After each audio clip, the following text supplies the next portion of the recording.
वैसे तो आरएसएस राष्ट्रीय स्वयंसेवक संघ कांग्रेस की विचारधारा में जमीन आसमान का फर्क है, लेकिन छत्तीसगढ़ में कुछ ऐसा हुआ जिसके बाद संघ कांग्रेस की सरकार से कंधा मिलाकर चलना चाहती है। अब बड़ा सवाल ये है कि आखिरकार ये संभव कैसे हो पाया है। दरअसल छत्तीसगढ़ के मुख्यमंत्री भूपेश बघेल सरकार के गोबर खरीदने के गोधन योजना की प्रशंसा के बाद आरएसएस के नेता अब इस योजना के लिए सरकार का कंसल्टेंट बनने के लिए आतुर दिख रहे हैं। नमस्ते, मेरा नाम आदित्य है, द रूरल प्रेस .in देख रहे हैं आप।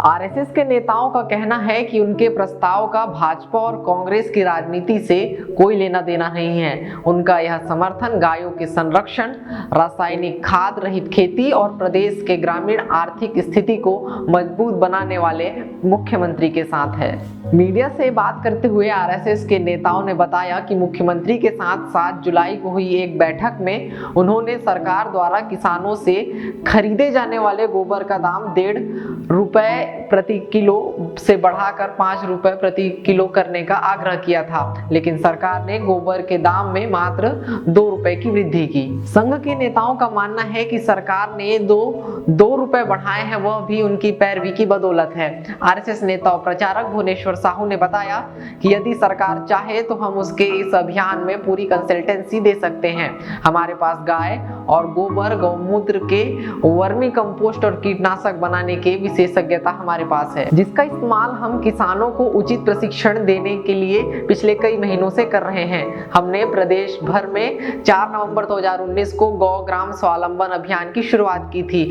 हमारा यह अभियान एक प्रकार से राज्य सरकार की गोधन योजना की आपूर्ति कहा जा सकता है। इस अभियान के तहत किसानों और ग्रामीणों को गाय के गोबर गौमूत्र से ऑर्गेनिक खाद के साथ कीटनाशक बनाने की विधि बताई जाती है। अब तक प्रदेश के करीब सभी ब्लॉकों में प्रशिक्षण का काम कर लिया गया है। इसमें किसानों को बड़ी संख्या में लाभ भी हो रहा है। साहू, जो आरएसएस द्वारा चलाए जा रहे अभियान के समन्वयक हैं, आगे कहते हैं कि हमने मुख्यमंत्री बघेल की तारीफ उनको कांग्रेसी नेता मानकर नहीं की थी, बल्कि पूरे राज्य के मुखिया होने के नाते किया था।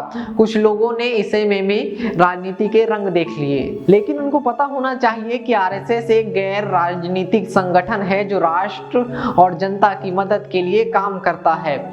हमारा मत है कि मजबूत ग्रामीण आर्थिकी ही देश के विकास की कुंजी है। गाय को हमने माता का दर्जा दिया है। इसे साकार तभी किया जा सकता है जब गोबर और गौमूत्र का इस्तेमाल विकास के लिए हो। आरएसएस के एक अन्य प्रचारक सुबोध राठी, जो 7 जुलाई को मुख्यमंत्री के साथ बैठक में मौजूद थे, कहते हैं कि हम सरकार द्वारा ग्रामीणों के विकास और उनको आर्थिक तौर पर मजबूत करने के हर मुहिम में मदद करने को तैयार हैं। ग्रामीण आर्थिकी के लिए गोबर और गौमूत्र का बिजनेस मॉडल एक बहुत सफल अभियान हो सकता है। आरएसएस नेताओं का कहना है कि मानसून के बाद उनके द्वारा पूरे देश में एक हस्ताक्षर अभियान चलाया जाएगा, जिसका लक्ष्य गोबर खरीदी के दाम को 5 रुपए प्रति किलो और केंद्र सरकार द्वारा वर्मी कंपोस्ट के अधिक इस्तेमाल को बढ़ावा देने के लिए ठोस कदम उठाने की मांग की जाएगी। इस अभियान में आरएसएस के नेता करीब 50 लाख किसानों को इसमें शामिल करना चाहते हैं। भूपेश सरकार द्वारा इस योजना के शुरुआत के ऐलान के बाद से ही भाजपा नेता इसे गोबर इकोनॉमिक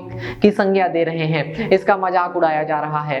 भाजपा के वरिष्ठ नेता और पूर्व कैबिनेट मंत्री अजय चंद्राकर ने अपने एक ट्वीट में कहा कि गोबर के महत्व को देखते हुए अब इसे राज्य का प्रतीक चिन्ह बना देना चाहिए। मुख्यमंत्री भूपेश बघेल ने हरेली के उत्सव के अवसर पर गोधन न्याय योजना की शुरुआत की है। प्रदेश में इस योजना के लिए अब तक 5300 गोठान स्वीकृत हो चुके हैं। ग्रामीण क्षेत्रों में 2,78,508 गोठान तैयार हैं। इन्हीं गोठानों में योजना की शुरुआत हुई है। गोठान में गोवंशी और भैंसवंशी पशु पालन के लिए गठित समिति गोबर खरीद कर इसमें वर्मी कंपोस्ट तैयार करेगी। राज्य सरकार का मानना है कि इसमें जैविक खेती को बढ़ावा, रोजगार के नए अवसर के साथ गौपालन और गाय की सुरक्षा भी होगी। इसके अलावा खुली चराई की वजह से खेती को होने वाले नुकसान से भी बचाया जाएगा। अब देखना होगा कि गाय से न्याय करने के लिए कांग्रेस जो साथ नहीं लेना चाहती आरएसएस को, आरएसएस साथ देना चाहती है, ये कहां तक जाता है। इस न्यूज़ पर जो भी अपडेट होंगे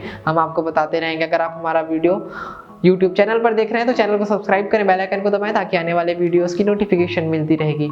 अगर आप हमारा वीडियो हमारे फेसबुक या ट्विटर पेज पर देख रहे हैं तो उसे भी फॉलो और लाइक कर दें। शुक्रिया।